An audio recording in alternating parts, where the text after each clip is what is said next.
Hello friends, हमेशा की तरह मेरी ये स्ट्रैटेजी भी ऑफिस गोअर्स के लिए और बैंक निफ्टी की वीकली स्ट्रैटेजी है। इसमें जो कैपिटल क्या भी रिक्वायरमेंट होगी 5 लाख की होगी और आपको इसमें रेट ऑफ रिटर्न 5% मिनिमम है पर मंथ। ये ज़्यादा भी हो सकता है और ज़्यादा होता भी है, बट फॉर कंजर्वेटिव सेक मैंने यहाँ पे 4% ही लिखा है। रिस्क इसमें ऑलमोस्ट नेग्लिजिबल है क्योंकि हम लोग इसमें बैंक निफ्टी के साथ बैंक 20 को भी बाई करेंगे। स्टेक कैपिटल ने 5 लाख बताई है। ये डिप्लॉय कब करनी है? इस स्ट्रैटेजी को हमें फ्राइडे को बनाना 3:15 में और इसको अगले फ्राइडे को हमें एडजस्ट करना है।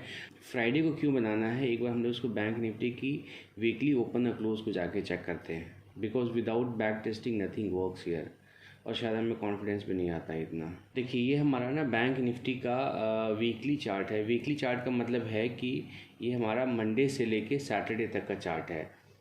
Monday opening and Friday close का चार्ट है। यहाँ पे हम लोग एक बार इस पर फिल्टर लगाते हैं।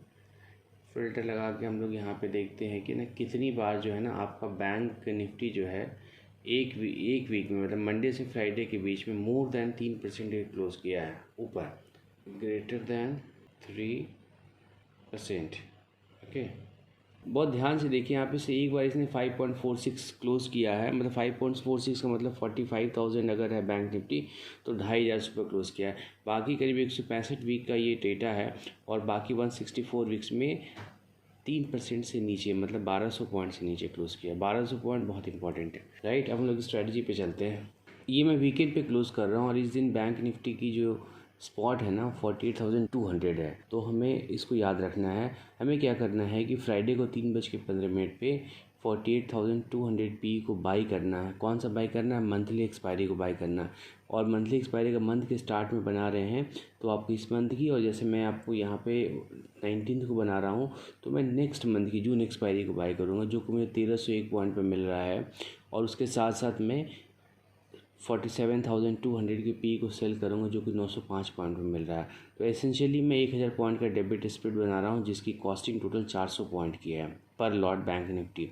तो इस 400 पॉइंट को कंपनसेट करने के लिए अभी से लेके ये आपकी ना 19 मई को है, तो 19 मई से लेके आपकी 26 जून तक ना करीब 5 एक्सपायरी होएगी। तो 5 एक्सपायरी होएगी तो 400 को हम लोग 5 से डिवाइड करेंगे और जो भी अमाउंट आएगा, जैसे 80 आएगा तो 88 की जो वीकली एक्सपायरी होगी, अगली वीक की एक्सपायरी, जैसे 19 को बना तो 26 वाले वीक की जो एक्सपायरी होएगी उसको हमें बाई करना है, जो कि हमें 77 रुपीज़ में मिला अप्रॉक्सीमेट वैल्यू। और ये 49,600 के सी मिली, मतलब कि स्पॉट से करीब की 1400 पॉइंट ऊपर। और इन सब के साथ सबसे इम्पॉर्टेंटली मुझे 500 पॉइंट बैंक 20 को बाई करना होगा, राइट। अब इस पूरे कॉम्बिनेशन को बाई करने में ना आपको करीब करीब 3.5 लाख लगेगा, बट मैंने आपको यहाँ पे 5 लाख बताए हैं। देखिए, जीरोधा में जब ये कॉम्बिनेशन बनाएंगे 500 पॉइंट बैंक 20 को बाई करके, तो आपको टोटल आपको यहाँ पे 3.39, मतलब करीब 3.5 लाख रुपए का आपको इसमें मार्जिन लगेगा, ठीक है। अब हमने फ्राइडे को इसकी पोजीशन बना ली है और हमें इसको शांति से बैठ जाना है और अगले फ्राइडे को इसका एडजस्ट करना है।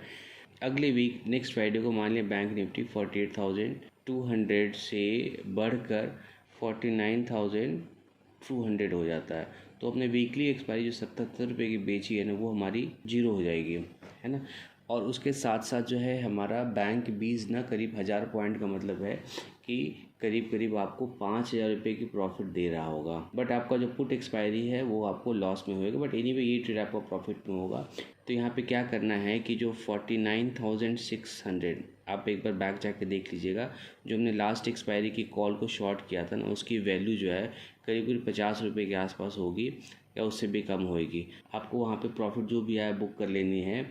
और उसके बाद 49,200 से फिर 1500 पॉइंट आपको ऊपर जाकर, मतलब आपका 50,700 का नेक्स्ट वीक के कॉल को शॉर्ट कर देना है, ठीक है। और जो आपने पुट की कॉम्बिनेशन बनाई थी, रिमेंबर, मैं इसको क्लीन करके दिखाता हूँ आपको। तो जो आपने ना 48,200 और 47,200 का जो आपने पुट का स्प्रेड बनाया था, इसको आपको क्लोज कर देना, जो भी लॉस आया इसमें। और फिर आपको 49,200 और और 48,200 का आपको स्प्रेड बना देना और कुछ नहीं करना आपको। रिमेंबर, आप ये ध्यान रखिए, आपको ये भी लॉस में बुक होएगा, बट आपको कॉल वाले में थोड़ी सी प्रॉफिट आएगी, बट आपका बैंक भी करीब आपको 5,000 रुपये का प्रॉफिट दे रहेगा, जो कि दोनों को कंपनसेट कर देगा और प्लस आपकी ब्रेक इवन ऊपर चली जाएगी। फिर आप इसको अगले वीक में फिर इसी हिसाब से पैटर्न से करिए। बट अगर 48,200 से बनाने के बाद अगर ये नीचे आ जाता है, लेट्स सपोज 47,000 आ जाता है, क्या करना है हमें? अगले वीक कुछ भी नहीं करना, हमें इसको ऐसे ही छोड़ देना है। तो जो हमने 49,200 के कॉल को वीकली बेचा था, उसी स्ट्राइक प्राइस के अगले वीक को हम कॉल को शॉर्ट करेंगे। आप यहाँ पे देख रहे हो कि मैं ना कॉल की पोजीशंस को आपको नीचे नहीं शिफ्ट कर रहा हूँ, क्योंकि जब इतनी डाउनवर्ड मूव आती है तो फिर इसके रिवर्सल के चांसेस भी ज़्यादा होते हैं, तो हमें उससे बच के रहना है। बट मान लिया 2-3 एक्सपायरी होते हैं, बैंक निफ्टी 47,000 या 46,000 पे ट्रेड करता रह गया, तो आपको क्या करना है? आपको कुछ नहीं करना है, आपको उसको ऐसे ही छोड़ देना है। ओरिजिनली आपने पुट स्प्रेड को 400 पॉइंट डेबिट में बनाया था, बट कॉल शॉर्ट करते करते ये आपको 200 पॉइंट के डेबिट में रह जाएगा और आपको 800 पॉइंट का नेट पी में फ़ायदा होएगा। और आपने 500 क्वांटिटी बैंक बीस की बाई की थी, तो 800 इंटू 3 2400 पॉइंट्स तक नीचे सेफ है, कोई लॉस नहीं है। और आपको 800 इंटू 1.5 करीब आपको ये 12,000 रुपये का प्रॉफिट दे देगा पुट स्प्रेड। और इवेंचुअली बैंक निफ्टी ऊपर ही आ जाएगा, तो आपको बैंक बीस में भी लॉस नहीं होएगा। ठीक है, तो आप 2-3 महीने इसको ट्रेड करिए स्मॉल क्वांटिटी में, एक लॉट में, और आपको अच्छा लगे तो आप इसको लार्ज क्वांटिटी में करिए। मैं इसको काफ़ी लार्ज क्वांटिटी में करता हूँ, इसमें मुझे खोने के लिए कुछ नहीं है और रिटर्न हमारा 4 से 5% पर मंथ का मिल जाता है। होप आपको वीडियो पसंद आया होगा, और वीडियो पसंद आया होगा तो please like and subscribe. Thanks a lot, bye bye.